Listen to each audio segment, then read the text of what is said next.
and hit the floor. And so I scooted back a little bit more underneath the table, and you could see he was bleeding and he was looking at me. And I just remember watching my father, his hand like come up and then down to hit him. The only reason why I knew it was him is because he had a pinky ring on.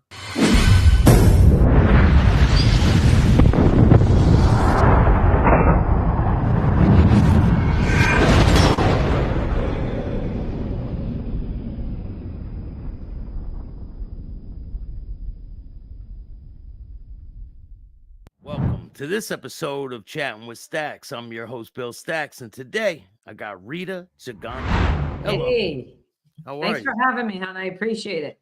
Yeah, of course. I've been anticipating this one for a while. Awesome. So for the people that don't know who you are, do you want to introduce yourself? Sure. Rita Gigante. I am a psychic medium, healer, author, spiritual mentor, and I do teach classes. The daughter of Vincent Gigante and Olympia Gigante. And I wrote a book called The Godfather's Daughter, an unlikely story of love, healing, and redemption. And for those who don't know, my dad was the head of the Genovese crime family and also the head of the commission in Manhattan. Yeah, so he was a very powerful person. Very powerful, yes. So what was your early life like? It was tough. I mean, we travel, like at 6 months old, we moved out to New Jersey. I was born in Manhattan. 6 months old, we moved out to New Jersey. So I lived half my life in New York City, half my life in New Jersey. And it was tough because Dad only lived with us for about a year. And then he moved back to the city with my grandmother because there was an incident with the police department who said that we were bribing them. All it was we gave them a $50 check for Christmas. That's all it really was. My sister actually brought them the check. It wasn't cash or anything. They made a big deal out of it. They said that, that my dad was trying to corrupt the police and, get stuff that, get something from them that he might want, and which was nonsense. But my dad and my mom got arrested at the time. And once that happened, my dad went back to the city. The charges were dropped by my mom, for my mom. And that was the end of that. He decided he was staying in New York after that. He would come and visit. But how old were you at that time? It's only a year and a half when that happened. Yeah. So what are your earliest memories as a child? I mean, I remember going back and forth, to the city to see him. But I would have to say the scariest, earliest memory was him, me witnessing a beating that he was giving somebody in my grandmother's apartment underneath her dining room table. It was very, very traumatizing. It left me speechless. And I also pretty much buried that memory till I wrote my book. And then the memory surfaced. But, because I was under the table, nobody saw me. There was music on all the time in my grandmother's house. So there was Italian music on, and it was pretty loud. And you can hear the commotion of what was going on. And then all of a sudden, the man hit the floor. And so I scooted back a little bit more underneath the table. And you could see he was bleeding and he was looking at me. And I just remember watching my father, his hand like come up and then down to hit him. The only reason why I knew it was him is because he had a pinky ring on. Pretty much, shredded the man's face. And I just watched the blood like trickle down to my feet almost. And I was shaking. I was completely frozen at that moment, in the sense that I couldn't scream, I couldn't move, I had my hands over my mouth. And then the last thing he did was step on the man's face, and he said, don't ever fucking disrespect me again. And then he told somebody, get him out of here. And that was it. That was my Where first where encounter. was his mom at this time? So my She- mom and my grandmother were upstairs in someone else's apartment at the time. I had just kind of scooted out, came down the stairs, and I was just kind of hanging out underneath my grandmother's table playing, Yeah. They didn't realize I was there. Nobody did. So Because after something like that wouldn't happen in front of any of us. they tried to keep it separate, right? Always, always. Yeah. That was So the only time I witnessed something like that. I mean, I've witnessed, the people that was in his group, they would come and sit at my grandmother's dining room table all the time, and she would, bring them coffee and some biscuits, whatever she had in the house, cake, and they would be sitting. So it'd be like, again, the radio on, the TV on, watching cartoons, and it was loud, but there was always a whispering going on. So if someone had an issue, they get up, whisper something to him, and he'd whisper back. And then they would either get some type of command to go and do whatever they needed to do, or things were written on pieces of paper and handed back and forth to each other. And when that was done, they would either rip them up and throw them in the toilet, flush it, or they'd burn them. So I was watching this, my whole life, knowing that he was somebody revered, feared, and loved at the same time. But I had no clue, absolutely no clue what he did. I just knew he was important until I was 16. Is that when you found out that he was Yeah, that's when involved I with found this? out. And Yeah. what was the reason why you were able to even find out? Yeah, so there was a rumor going around in school that that's who he was. And, this one girl was calling me a Mafia princess and all this other shit. And I was just like, like, when you're pissed because someone's talking about your family, right? Then there's the other side of you going, could that be true? So that day that the rumor was like really, really like, I was hearing it from everyone. This girl was just like relentless. I ended up having a physical encounter with her in the bathroom of the school, and pretty much beat the shit out of her. Just because I was so tired of hearing it. She probably wasn't the only one, saying it, but she was the instigator for most of it. Yeah. And I was having a really bad day and kind of snapped, But once I did find out, there was a lot of relief connected to it, because it was like, okay, now I understand why things the way they were, why my mother was the way she was, why there was so many secrets and we couldn't do this and we couldn't do that, or, we had to leave at certain times. Finally, like all the puzzles started to snap into place, the pieces of the puzzle, So there Yeah. was relief, and then there was anxiety over it, because I didn't know if they could come after us, if they would come after him, meaning the FBI, if the other families could hurt us in any way. Once I learned who the other families were and all that kind of stuff, I was stunned to know how powerful he really was, because I saw him as my dad. Yeah. So this wasn't like, for me growing up, I want to say, I was a change of life baby. So the sibling above me is 10 years older than me. So I'm witnessing things that, no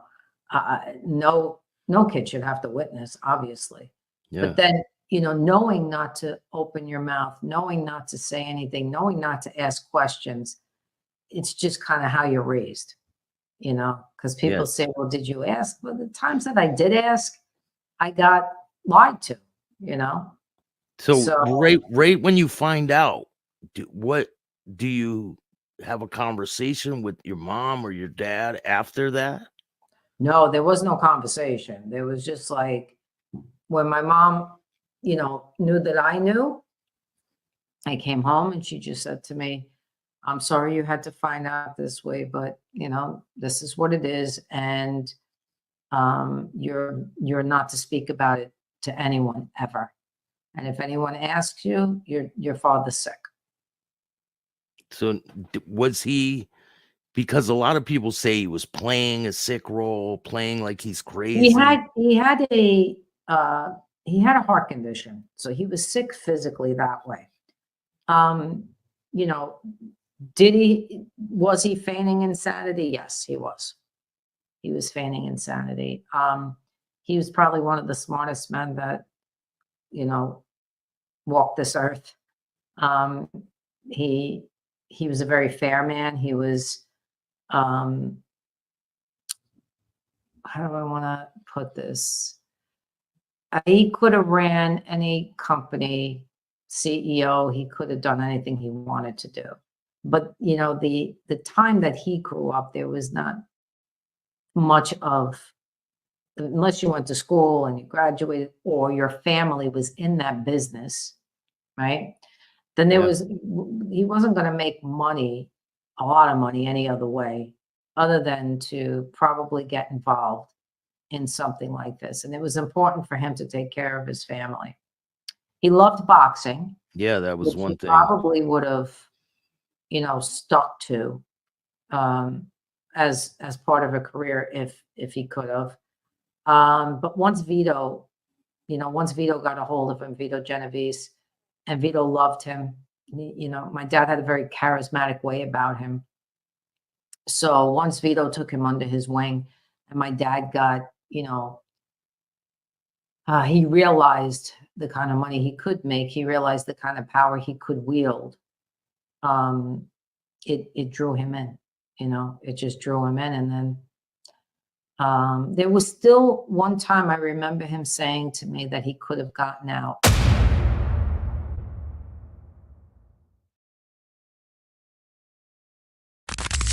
Who wants to see part 2 right now? Shout out to everybody that's watching. I appreciate all you guys. I might as well play part 2 while we're here. I appreciate it. We're celebrating today. Hit 10,000. I appreciate all of you. So I'm going to give you guys part 2 right now. Hit the like button. He got arrested for shooting Frank Costello when he's a young man. Yes, he did. Did Yes, he he did. Did you ever hear about that growing up?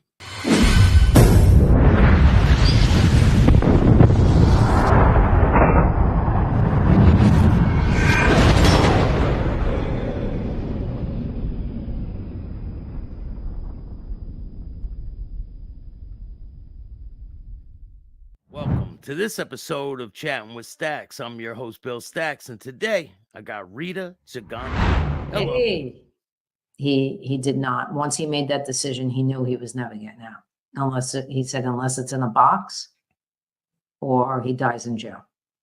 Because he got arrested for shooting Frank Costello when he's a young man. Yes, he did. He did. Did you ever hear about that growing up? After I found out, yes, absolutely. And did you ever hear any law enforcement presence around you, or? There was never any law enforcement around us. We've never experienced that. Doctors, we've experienced his doctors, whether they were for his physical body or his mental. We've experienced them. They used to come and check on him. He used to check himself into the mental hospital, in St. Vincent's, it was called. And anytime he felt the FBI was getting too close, he would check himself in for 3 weeks, and he would play the role brilliantly. And when he'd come back in the house, would he act normal? There were times where I could pick out times that he was my dad, and then I could pick out times where he would go from that to back into that like role again, and sometimes it was daily that would happen, meaning he would be one way and then another way. But I got to experience the father, a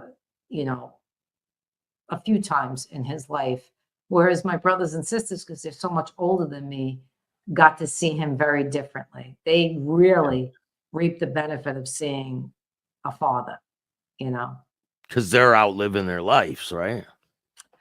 No, it's not even that. He wasn't prominently set in that business until I came along.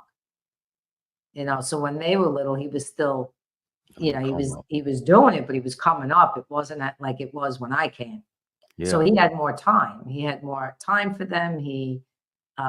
They always ate dinner together. They prayed together. I mean, the family would pray the rosary every day together, you know. So he was a very religious man. He would pray 5 rosaries a day. Would he go to church and things like that? He would go to church, not always, but he would go. It's my understanding that he liked to go when there was nobody there. You know. His brother was a priest as well, right?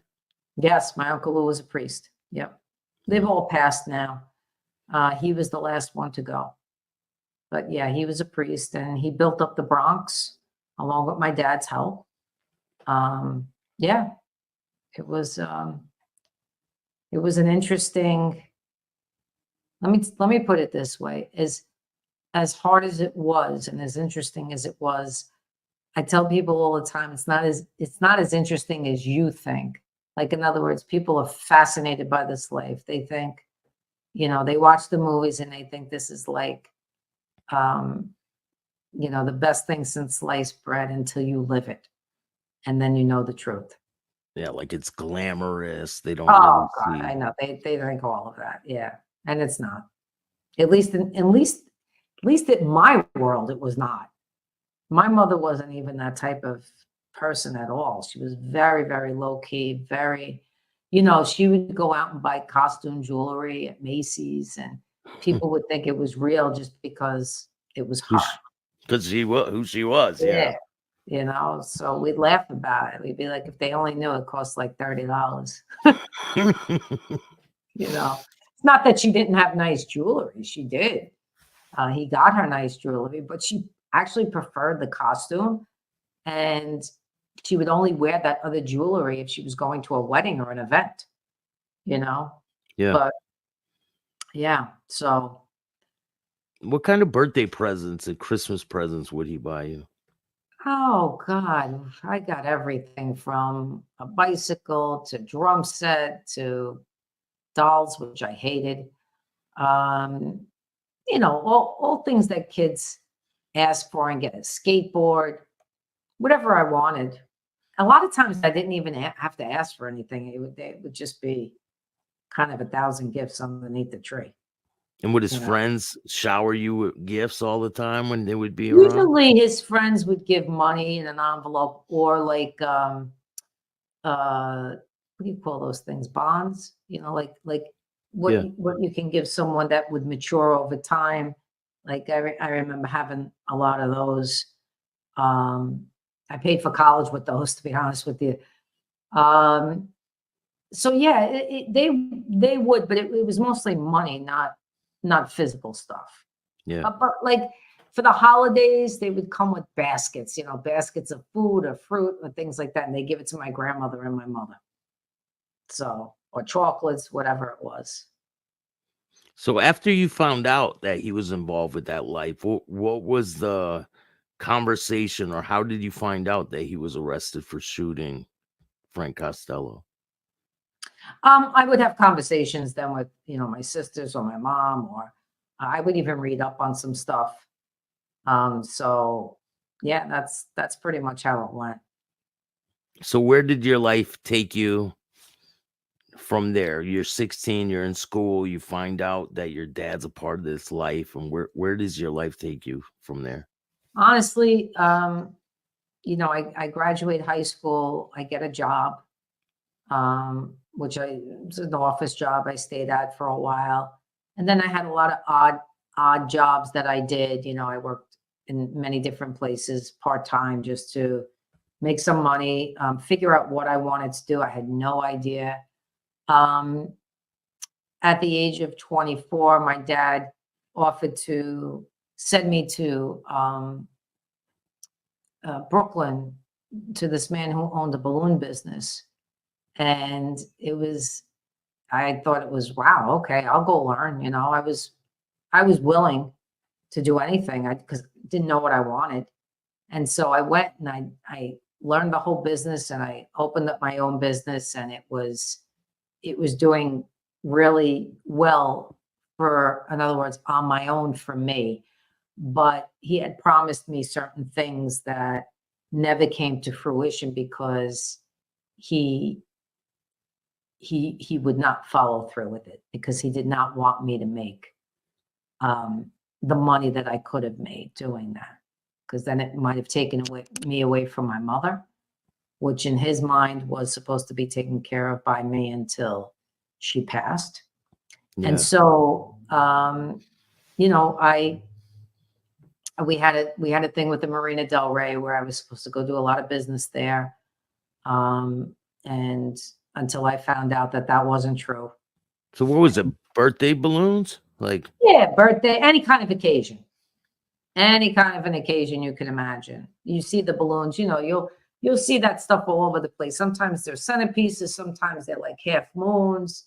Yeah. I enjoyed it. I really did. I loved it, and did a lot of kids' parties.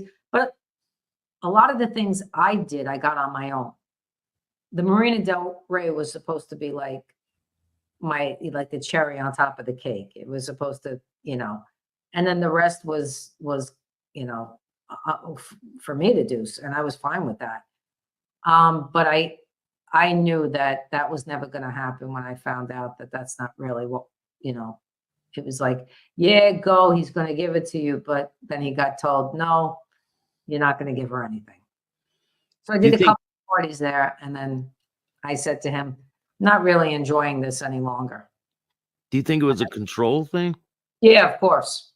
Of course. Absolutely. Which kind of, pushed me then to become, go to massage school, right?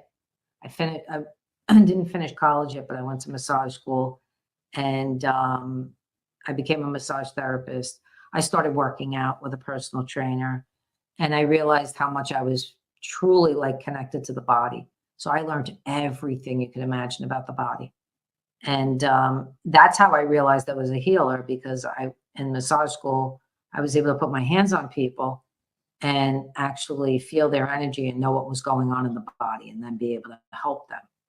When was the first time you figured out that you had this gift? I know I was born with the gift, but I didn't understand the gift till I was in my 20s, early to mid 20s. So the gift was there all along. It's just because of the amount of craziness that was going on in my home, and a lot. There was always a lot of drama. It felt like, So I could not really hone and understand those abilities. Plus, my family had no idea what that was. They wouldn't even know where to send me to, figure that out. Nobody believed at that time. Nobody believed in going to see a talk therapist or anything. I put myself in therapy. Yeah, back then it was like quackery and all this, right? They would think you're crazy thinking like that, and yeah, go to church. It'll fix you, right? Exactly. Well, I started to lose my faith in the Catholic religion because of all the, I want to say, fear it put in people, and I just didn't believe a lot of the stuff that they promoted. So I became very spiritual.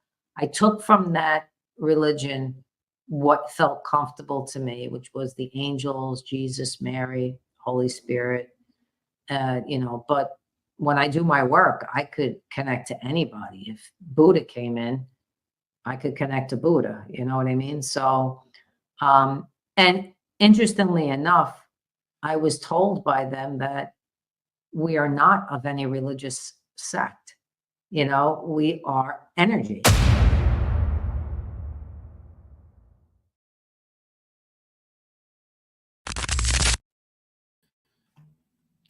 What's good, everybody? Thank you guys for watching. There's a lot more to come. It's 7 more parts to it. I think there's 7 more parts to it. So there's a lot of information. Thank you all for watching. I really appreciate you. Hey, Fuzzy Buckets. What do we got here?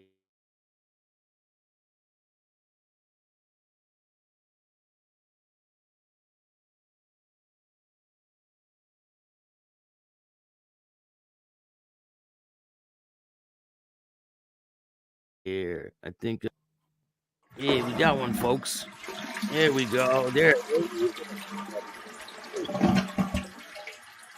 But he didn't interview her. I did. Okay. So enjoy your time down the bowl. Appreciate you. I appreciate everyone. I really do. Even the haters, because you guys really pushed me to get where I am now. There's big things on the horizon. I'm just getting started. You guys have no clue of what's in store. It's gonna be really good. Things are getting better and better, and I'm striving for greatness. I know I ain't perfect, but I'm gonna continue to do my best, and I won't give up. You guys will see. I'm gonna keep going. Big things on the horizon, and nobody's gonna stop me. I know it bothers some people, but hey, that's too bad. I don't know what to tell you. 10K, that's right, Sonny. 10K. I really appreciate all of you that subscribed and that have been with me over the last 3 years. It's been a long ride, but we made it to 10K. And that's just the first. I was surprised when I got 1,000. Like, I was shocked when I was able to do something with this, and it's continuing to grow. We don't buy bots over here. We don't buy any of that shit. This is fully organic from day one, and it's going to continue to stay that way. And I got appreciation for all of you guys, even the haters. I appreciate all you. So I hope you guys have a great night. There's a lot more content on the way. I'm going to drop another video tonight. Might as well. I got so much content for you guys. So, Joy, how are you? Thank you so much. Gianni, Mob Rats, Dustin, Sonny Grasso. Go check out Sonny Grasso, the Song Father, Mickey Griggs, Dave from Boston, Roscoe.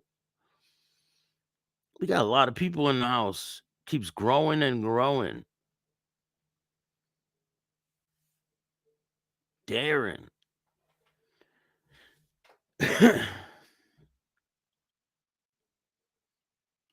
I can't wait to show you guys what I've been working on. I have a bunch of events lined up, and I'll probably go live from there. But I got something really big, and you guys will see tomorrow. I'll tell you what it is after I'm done. That's usually how it goes.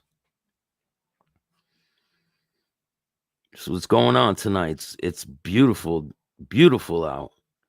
It was a little stormy this morning, but it really is getting nice. Sonny, I sent you the link if you want to come on here for a little bit, for a couple minutes. Hopefully, Ric Flair takes his medicine and chills out with the drinking. It's never good for anyone to drink a lot. Only bad things transpire when you drink like that.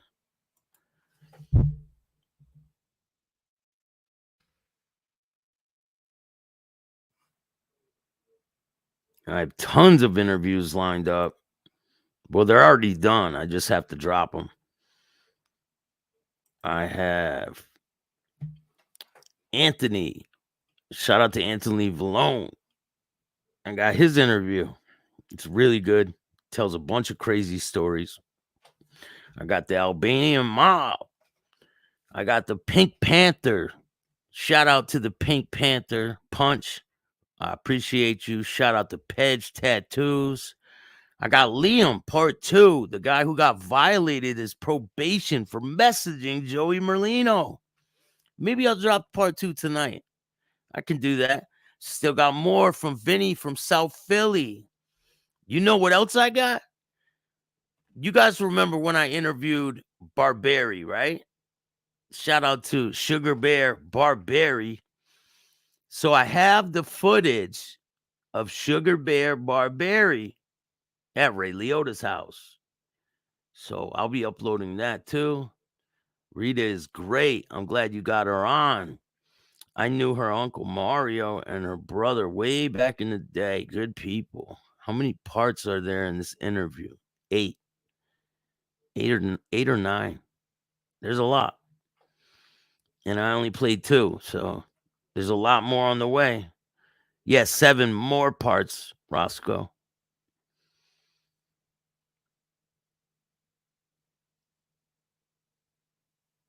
I'd love to be on the Florida. I know. I'll be on the Florida beach soon. Very soon. I got to make my rounds down there in Florida. And I will be there shortly. Like very shortly.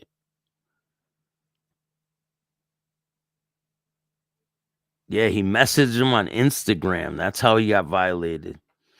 So he was dealing with the probation officer and then kept messing with him, violating him. And they kept bringing him in and out of prison. They ended up searching his house one day. He lived with his mother. They searched his mom's house, right? And they found her legal firearm. And they charged her with as an unindicted co-conspirator, indicted him, arrested him again, and they put a restraining order with him and his mom. So he couldn't even go back to his house. So after that, he was trying to go back to college and finish his law degree. And he was at college and they told him he cannot be in this college anymore because of his criminal record. So he started protesting, like handing out cards and signs all at the campus. People at the campus got mad. They called his probation. He messaged Merlino on Instagram. And because of that, they put a tracker on his phone and they seen all his messages and they violated his probation for it. They said he was in contact with the alleged boss of Philadelphia and they violated him. Insane. But you guys will see that. I'm going to drop it tonight. So stay tuned for that. It'll probably be out around 10.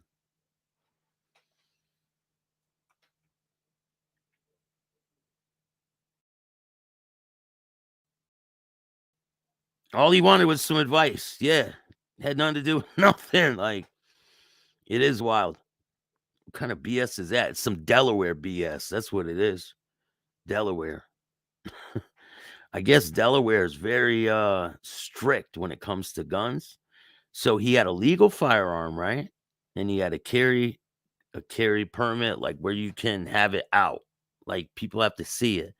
So the cops seen it, he had a gun. They pulled him over and they just wrote in the report that it was concealed. What? It doesn't even make sense. Let me know when you're shaking down in Florida. Enjoy your travels. Thank you. I will be down there very shortly. Definitely by the end of this month, I'll be there. 100%. If you guys haven't seen the pictures of the Chicago boss, Joey Ayupa, go check out the community tab. I'm going to show you the pictures now. Some really good pictures of Ayupa.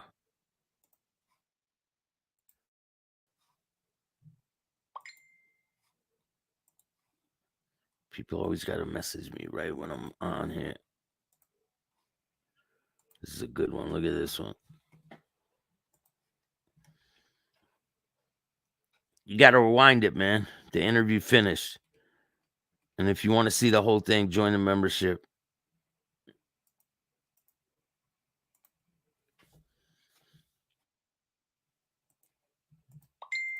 Damn, I gotta shut that off because it ain't gonna stop.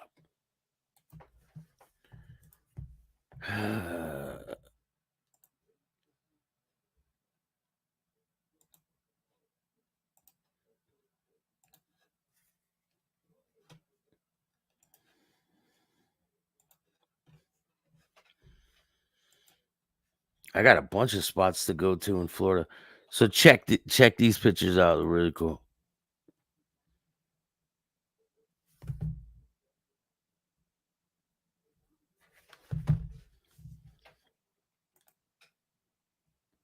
That's Ayup on the left. And the guy on the right, his name is allegedly Pepsi. Joey Ayupa.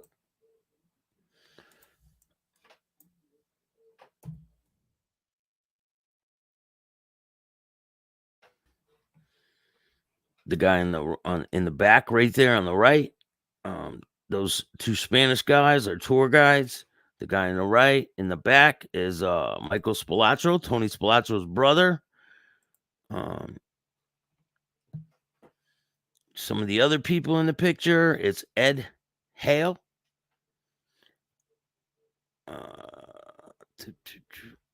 The other guy, Pepsi, Ayupa, and another guy named Sandy Velope is a lawyer.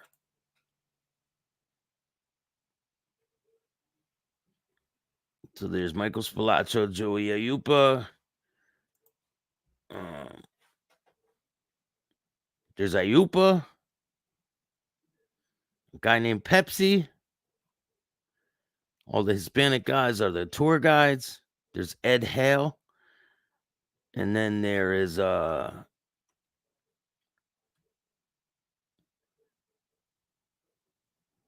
Sandy Velope.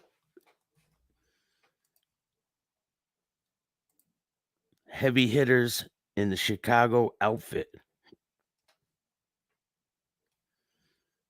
And I'll have more pictures on the way.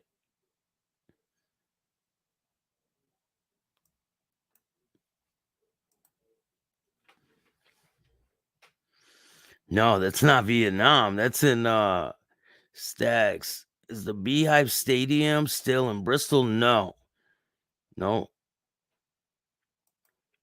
So there's Muzzy Field is in Bristol, Connecticut. They have I think that's in New Britain.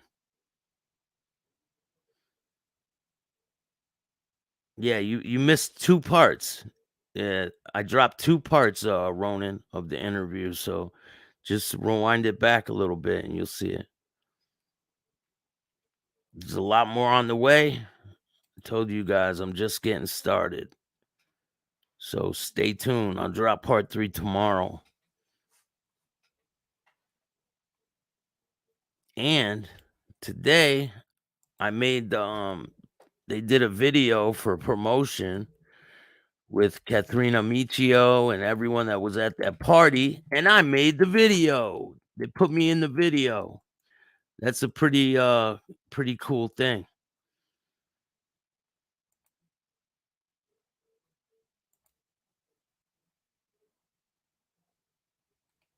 Let me see if I can find it.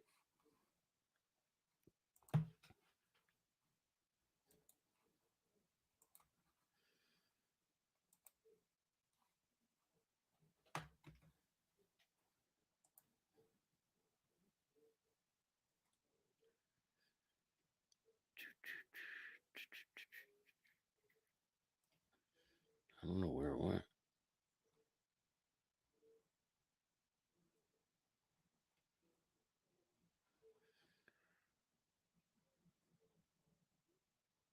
But the subscribers keep growing and growing. And I can't wait to show you guys what everything. Yes, Stacks in New Britain. Yeah, the B thing is in New Britain, right? Play it, show the chat. I don't know where it went, man. Oh, wait. I know where it is. Hold on.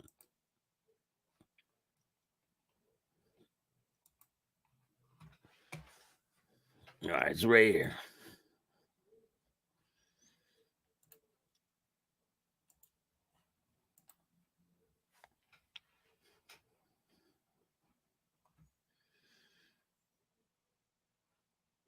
Yeah, I can't play it, man. Hold on, maybe I could do this. Yeah, I can't do this. Right here.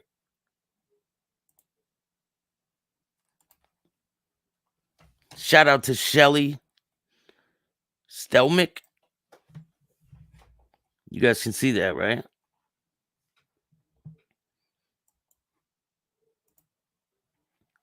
Hey, that guy looks familiar, don't he? Boom.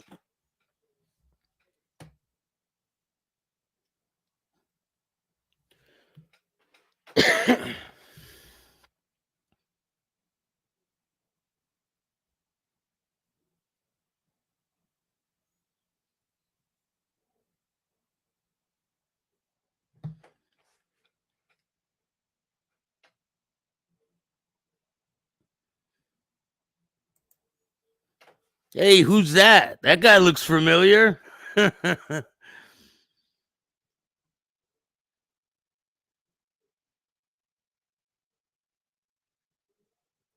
lot more on the way, so stay tuned. Things are getting real. And if you guys like this content, hit the like button, subscribe, hit the notification bell. Make sure you check out the Patreon. There's a lot of great content over there. I'll drop the link for you. People have been joining, like it's a steady flow of people, and I appreciate all of you that join. I got tons of interviews dropping. Hell yeah, I'll be at 15,000 before you know it. 100,000 is my goal. And then from there, we're off to 1 million. And it will happen, trust. You got to believe in yourself. But I hope you guys all have a great night. If you like this content, hit the like button, subscribe. If you want to donate, hit up Cash App at Chatting with Stacks. And if you want to be a guest on my show, just hit up the email at BillStacks2021 and I'll get you a slot. I appreciate all you guys. I hope you have a great night. And remember, don't be a bitch. Peace. And all new at 5, a major organized crime bust. 23 people under arrest now accused of stealing guns and cash. Today, police revealed 4 organized crime groups are wreaking havoc. From aggravated robbery to kidnapping, burglary, and more. Let's take a look at this. New pictures from court documents in this case. These are a few of the people who have been charged. And investigators say the money, tens of thousands of dollars, is all stolen.